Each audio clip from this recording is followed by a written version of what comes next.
మనము రాత్రిపూట తలస్నానం చేయవచ్చా అని అడుగుతుంటారు. అసలు రాత్రిపూట తలస్నానం ఎలా చేస్తాము అంటే అసలు సూర్యాస్తమం దాటితేనే స్నానం చేయకూడదు. అసలేంటి పొద్దున్న తెల్లవారుజామున లేచిన స్నానము ఒకటి దేవతాశక్తివంతమైన స్నానం. సూర్యాస్తమైన స్నానము చాలా శక్తిని ఇస్తుంది, చాలా ఆరోగ్యాన్ని ఇస్తుంది. ఇంకా రాత్రి సమయంలో స్నానం చేస్తే నిశాచర స్నానం అంటే దయ్యాలు చేసే స్నానం అంటే దాన్ని అంటే పిశాచాలు అర్ధాతుడు తిరుగుతుంటాయి. అందుకని చెప్తారన్నమాట. ఎవరన్నా సరే క్షుద్ర పూజలు చెడు ఆలోచన చేసేటువంటి మారణ సంబంధించి చేసే పూజలన్నీ కూడా మధ్యాహ్న సమయం 4 గంటల నుండి రాత్రి 9-10 చేసే పూజల్ని క్షుద్ర పూజలు సమానం. అంటే ఆ పూజలు చాలా నిశాచర ఈ సాయంత్రం చేసే సమయాల పూజలు ఒక మారణ సంబంధమైన పూజల కింద లెక్క. కనుక ఆ సమయంలో పూజ చేయకూడదు. అర్ధరాత్రి కూడా పూజ చేయకూడదు. కనుక దేవతాశక్తి పూజలన్నీ కూడా తెల్లవారుజామున 4 గంటల నుండి చేయాలి. అలా నేను నిద్ర స్నానం చేసేటప్పుడు మనం అర్ధరాత్రి కూడా ఇక్కడ దేశం తిరిగి వచ్చాము, ప్రయాణం చేసి వచ్చాము, బయట నుండి వచ్చి కాళ్ళు కొడుక్కొని మాత్రమే లోపలికి తల మీద నీళ్ళు చల్లుకొని పడుకోవాలి తప్ప, బట్టలు మార్చుకొని పడుకోవాలి తప్ప అర్ధరాత్రి పడితే తల స్నానాలు చేయకూడదు. ఒకటి స్నానం చేయాల్సి వచ్చింది తప్పనిసరి అంటే స్నానం వరకు చేయండి, తలస్నానం చేయకూడదు.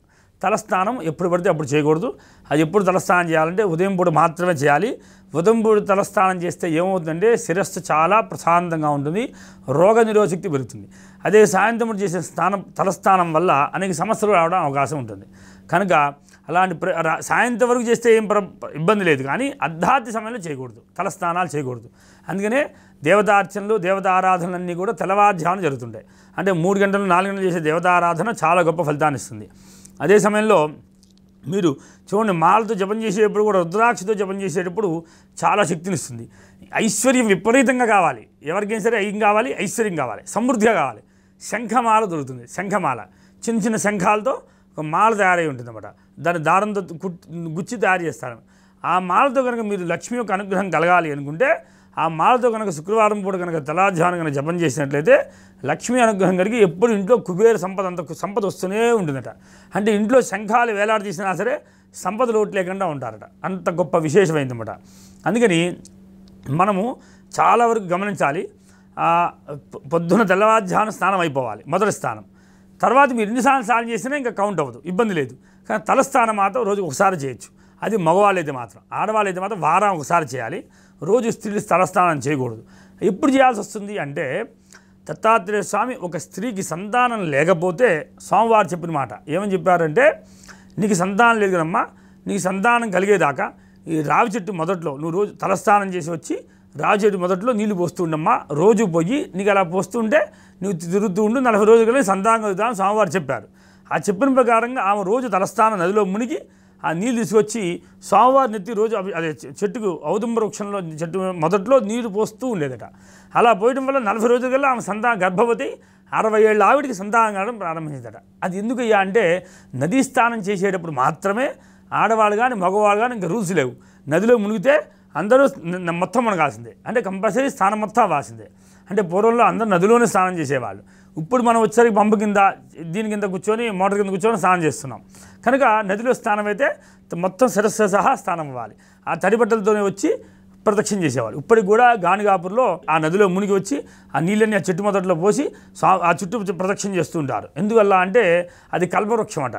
ఎందుకంటే ఒక సందర్భంలో నరసింహస్వామికి ఆ రాక్షసుని చంపిన సమయంలో గోళ్ళన్నీ నొప్పులు పుడుతున్నాయంటే అక్కడ రావి చెట్టు ఉన్న కాయలను తీసుకొచ్చి చేతిలో గుచ్చిందని చెప్పి అమ్మవారు లక్ష్మీదేవి స్వయంగా రావి చెట్టు ముట్టుకుందని చెప్పి ఆ కాయలు ఇచ్చిందని ఆ కాయలు స్వామివారు పెట్టుకున్నారని అప్పటి నుండి ఆ చెట్టుకి అది కల్పవృక్షం కింద మారిపోయింది. అది కనుక ఆ సాక్షాత్ లక్ష్మీదేవి ముట్టుకుంది కనుక ఎప్పుడు సంపద నిలయం అయిపోయిందట. అంటే మనందరం కూడా ఆశ్చర్యపోతాము. మన ఇంట్లో కూడా లక్ష్మీదేవి మన అందరినీ చూస్తూనే ఉంటుంది. కనుక ఎవరైతే నిద్ర లేవగానే లక్ష్మీదేవి నన్నే చూస్తుందని మీ సంకల్పం అనుకుంటారో లక్ష్మీ యొక్క అనుగ్రహం శ్రీ సంపదలు వస్తాయని భావన. అందుకని స్నానం చేసిన వెంటనే నదీ స్నానం అయితే తలస్నానం చేస్తాము. అది సూర్యాస్తమైతే అయితే పొరపాటున సముద్ర స్నానం కూడా చేయకూడదు. సముద్ర స్నానం చేస్తే దయ్యాలు ఆవహిస్తాయి. ఎందుకంటే సముద్ర స్నానంలో తప్పనిసరి వాటి నీళ్లపైనే ఉంటాయట. సూర్యాస్తమం దాటిన తర్వాత సముద్ర స్నానం పనికిరాదు. ఏ స్నానం చేసినా పగలపూట చేయాలి. చీకటి పడేలోపు స్నానం అయిపోయి ఇంటికి వచ్చేయాలి కూడా. కనుక అలాగ స్నానాదులు ఎలా పడితే అలా చేయకుండా ఆ దేవతా సన్నిధానంలో చేసేటప్పుడు ఇలా చేయాలి. ఒకవేళ తప్పనిసరి స్నానం చేయాల్సి వచ్చింది అంటే స్నానం చేసిన వెంటనే దేవుడి దగ్గరికి వెళ్ళాలి. వెళ్ళినట్లయితే మీకు ఆ దేవతా అనుగ్రహం వల్ల ఎటువంటి మిమ్మల్ని ఆవహించకుండా ఉంటాయట. అంటే దీంట్లో చాలా ప్రత్యేకతలు ఉన్నాయి. భగవత్ సన్నిధానంలో ఉన్నప్పుడు ఇంకా రూల్స్ ఉండవు. నిరంతరం ఆయన సన్నిధానంలో ఉన్నాం కదా, అది పుష్కర నది మహాపవిత్ర నదులు ఉన్నప్పుడు వాటి దోషం ఉండదు. కానీ సముద్ర స్నానాన్ని మాత్రం దోషం ఉంటుంది. కనుక ఏ స్నానం చేస్తున్నాము, ఎలా చేస్తున్నాం, ఏ సమయంలో చేస్తున్నాం దాని పరిగణలో తీసుకొని తెలుసుకొని దగ్గరలో ఉన్న బ్రాహ్మణ్ణి అడిగి మీరు స్నానం చేయడం ఉత్తమ ఫలితాన్ని పొందుతారు. జై గురుదేవ దత్త.